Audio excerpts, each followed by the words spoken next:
Ah, granola. So easy, I can't imagine anybody would buy it. How easy? Well, take a look at what goes into it. Let's see, starts with 6 tablespoons of brown sugar, a cup of slivered almonds, there you go, 3/4 of a cup of shredded sweetened coconut, 1 cup of cashews, 3/4 of a teaspoon kosher salt. That's really just 3 nice big pinches. There.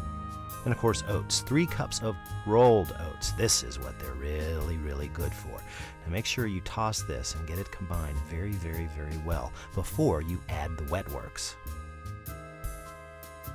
There. Now, speaking of the wet works, we're talking about 6 tablespoons of maple syrup and 1/4 of a cup of vegetable oil. There. Now mix to combine and move ovenward. Doesn't have to be perfect.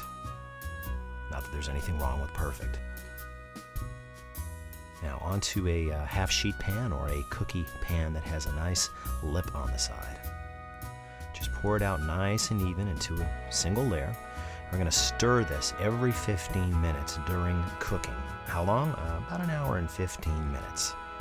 There. Oh, and turn your oven to 250 if you haven't already. Now just let this cool down for about half an hour, and you can fold in any dried fruit that you like. Raisins, cherries, cranberries. It's really, really nice on yogurt or ice cream. Heck, I just like to eat it straight up like this.